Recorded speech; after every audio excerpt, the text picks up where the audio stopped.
Hello everyone, Mr. Nacho here, and today I am in no way, shape or form connected to my pants, as you can see, but other than that, I wanted to share with you current two highest DPS builds that are currently available in the game. One of them, as you can see, will be using the new bow called the Genesis, and the build looks like this. It's a pretty straightforward hacks build. However, we are using the new amulet and it's called 0 Hour. What it does is it increases all of our damage by 20% and gives us 10% crit chance as long as we are in the light category. We are in the light category, well, thanks to strong back mostly. So we are right now at 39.4. I actually very much enjoy this drip. It's the Fater Sensor, nanoplated vestments, Night Stalker pants, and the Fater Crushers. I think it looks cool, especially combined with the Genesis. We are obviously running Hunter Gunslinger because this is the strongest combination. And when it comes to the rest, it's all of the old stuff, which is Akari Warband, this is Probability Cord, Archer's Crest, and Braided Thorns. When it comes to the new weapon, the Genesis, we are running it with the Supercharger. And the thing about it is that it does increased weak spot damage, and it has a 10% crit chance, which is absolutely amazing. So if we were to do a little bit of math, we get 10% as a bonus from the Genesis itself. Then we get 15% crit chance from the Supercharger, which is 25%. Then we go to this ring, it gives us another 10%, which is 35%. This is 45%, 55%, 60, 65. This gives us 10%, so this is 75%. And on our relic, we have crit chance and another crit chance, which gives us 90% critical chance. We are almost back at 100%, but not quite. 90% is an absolutely fantastic result anyway, and we'll be doing a ton of damage. Moreover, the Genesis right now is not scaling properly. It will be doing even more damage after it gets fixed. So for now, even though it's one of the best guns, it will be even better. If you really wanted to, I could recommend swapping the Braided Thorns for the Xenia's Malice if you know that you will be facing a boss that has easily accessible weak spot and you can aim pretty well. But I wanted to focus on the amulet for a moment. It gives us 20% all damage and 10% crit chance as long as we are in a lightweight. All of the other amulets require an activator. So let's say we have the abrasive whetstone. It actually requires us to bleed the enemy first, so either twisted wounds or just a pipe bomb. And the Nightweaver's Grudge requires us to be under the status effect of, well, most likely it's the atonement fault. So in general, this is one of the best amulets that you can get right now, as long as you are comfortable running a lightweight armor. We are right now at 39.9% DR. During the boss rush, you can more often than not find the bonus 25% DR, which would be great for this setup, or max HP, HP regeneration, and so on. But when it comes to the traits, we have Triage and Regrowth, just so we can get some HP back. We have Swiftness, because we want to be very quick. Fortify, we can get the most armor even out of our lightweight. Strong back, so we will still be in the lightweight. Untouchable, which increases our evade window, so we are harder to hit. Vigor, just because it's max health and it's very important. Expertise for skill cooldowns, so we can pop our Bullet Storm and Hunter's Mark much more often. Fitness, so we have increased evade distance, and then 2 points into endurance because we couldn't change it at all. When it comes to the melee weapon, we obviously have the Krelax with Tainted Blade. If you apply Corroded to an enemy, they will take 10% more damage, which is absolutely fantastic. And we have Enigma with Extender on this setup, because with the current damage that we have, it will absolutely annihilate all of the mobs. So you would want to use the Genesis bow for the bosses, and this just for running around. When it comes to the Fragment, this is the one that I have rolled during the prism making video, and I'm very happy about it. The only thing that I have on this that I didn't really want is the evade speed. I would have rather have movement speed or firearm charge time or something else, but this is what it is. Fortunately, we managed to get the Sharpshooter, which will increase the DPS of this weapon by a ton. We have Sniper for ranged damage and ideal range, fire rate, reload speed, range crit chance, and ammo reserves, and this bow is very ammo hungry. So both the ammo reserves here and as a passive trait for the Gunslinger are almost required. Then we have weak spot damage and crit damage and evade speed. We chose to go for the firearm charge time, critical damage, and range crit chance. So we are right now sitting at 90% crit chance, assuming that we have our Hunter's Mark active, and the Akari Warband active. All of the other things just are in the place, and they will just give us bonus crit chance. So let's just very quickly show the damage on the dummy.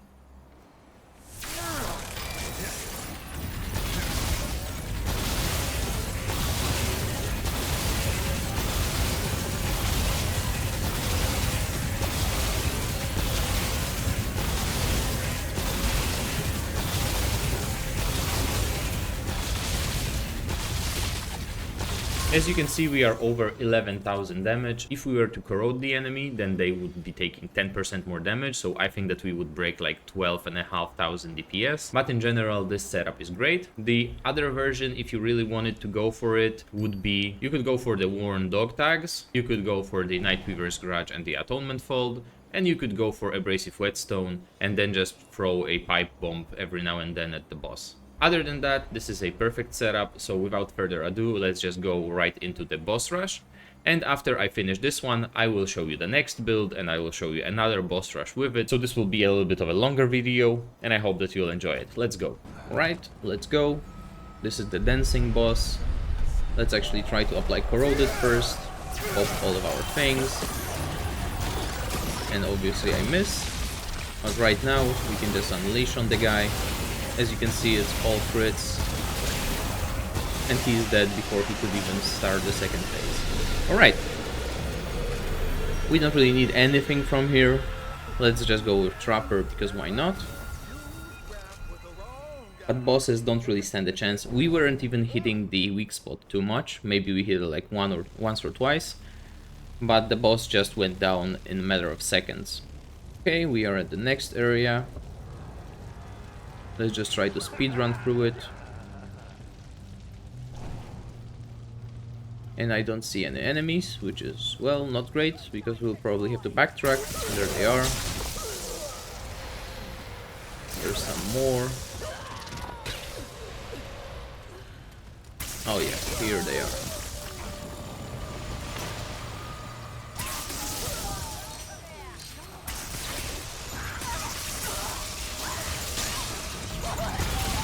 Yeah, Elite is dead with one shot of the bow. See, who are you?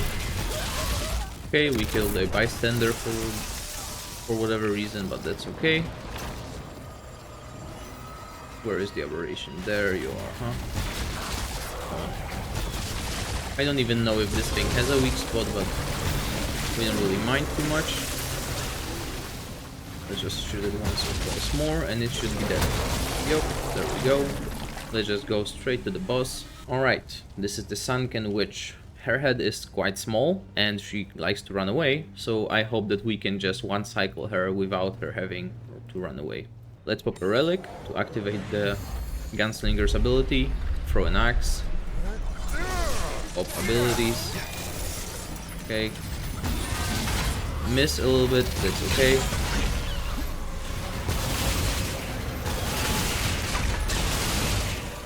And she's gone. Let's just electrocute the pigs. It works wonders on them. And we just need to wait for her to come back. So as you can see, the DPS phase don't really even last that long. She's just running away all the time. Yeah, and she's running away again. Same thing with the pigs. Just die, that's fine. She teleported.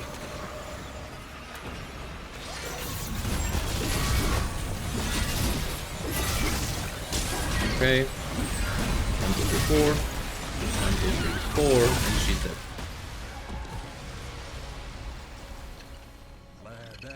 If she wasn't moving as much and I had a better aim, then obviously this fight would have been a lot shorter.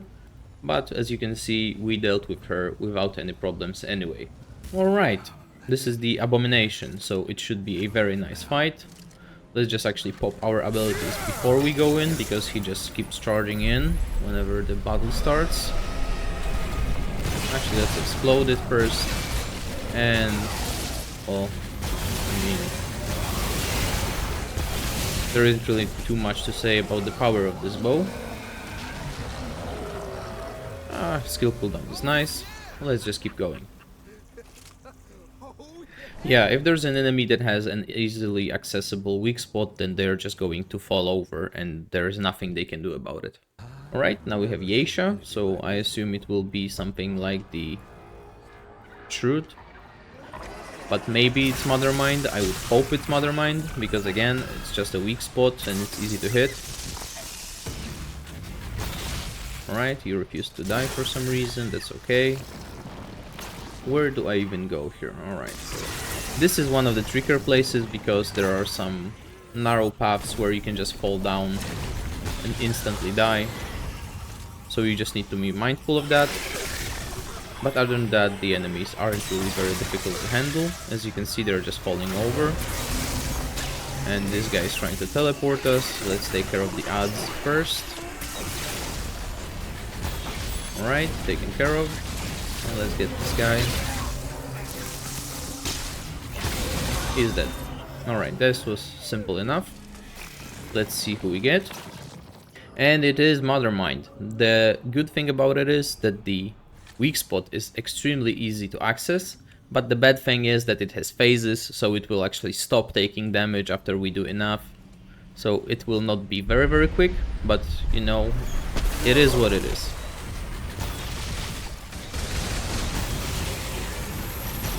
As you can see, we already chunked it, quarter of the health. We need to swap the platform. Let's try to apply corroded in the meantime. It's only for 10 seconds, but it might be enough. No, just throw another one, it's gonna be fine. And it's screaming again, we just need to keep moving. And deal with the ads in the meantime. It's fine. One more axe, I missed. Alright, I missed again, that's fine. Let's just take care of the ads as well. And one or two shots and he'll be screaming again.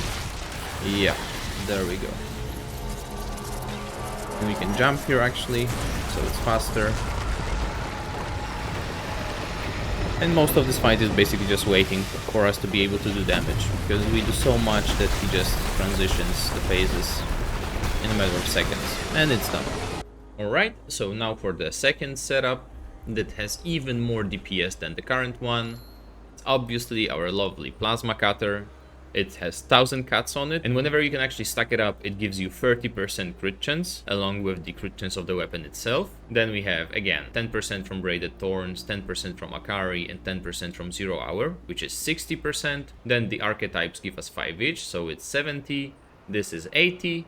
And our Prism gives us 15, so we have 95% crit chance, which is absolutely insane. This wasn't really possible previously with the other relic fragments and the other system, but right now this is absolutely huge. We are gonna be doing a ton of damage. Let me just very quickly showcase the damage of the plasma cutter, and let's see.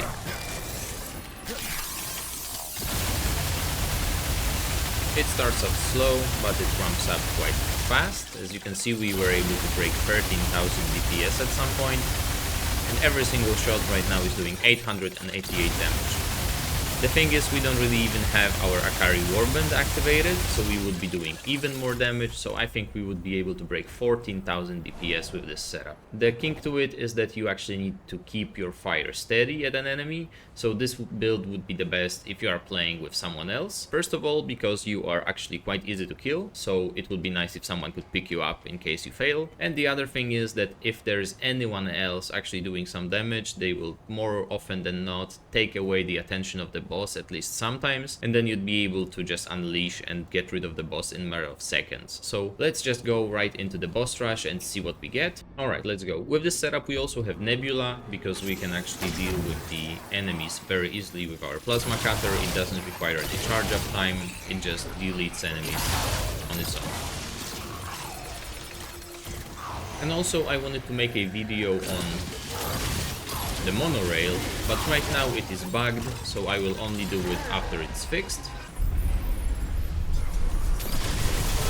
Right, dodge the first thing because it will kill you immediately.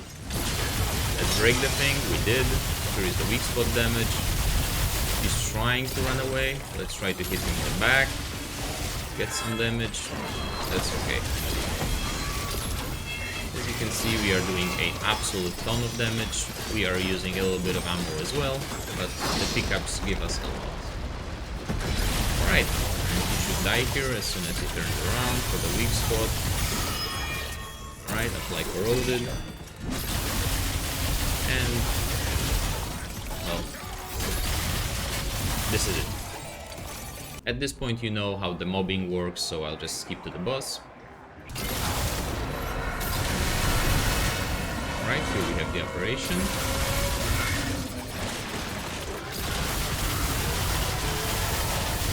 Alright, and he's dead.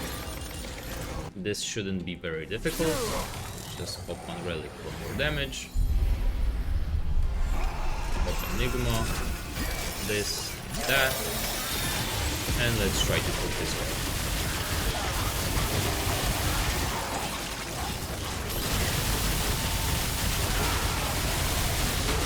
Yeah, he really wanted to tongue us, but we said no, no thank you, not on the first date.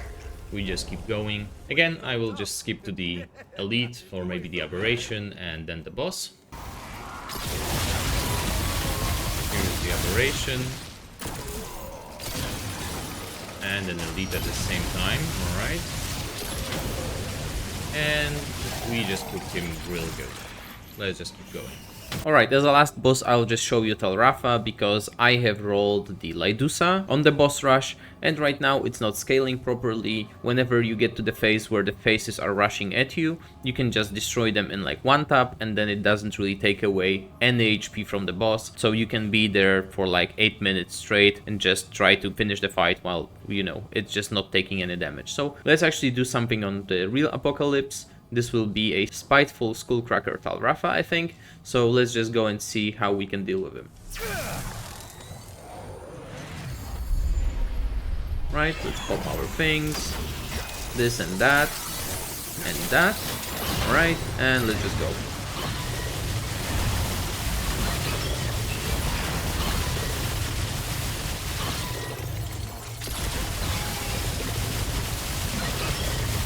And that's it. He's dead. Right, so I hope that you enjoyed today's showcase. These are the current 2 highest DPS builds in the game. They actually required quite a bit of skill to play, but once you get them going, it feels great to just be able to melt bosses. If you enjoyed this video, please leave a like and comment below. And as always, have a great day.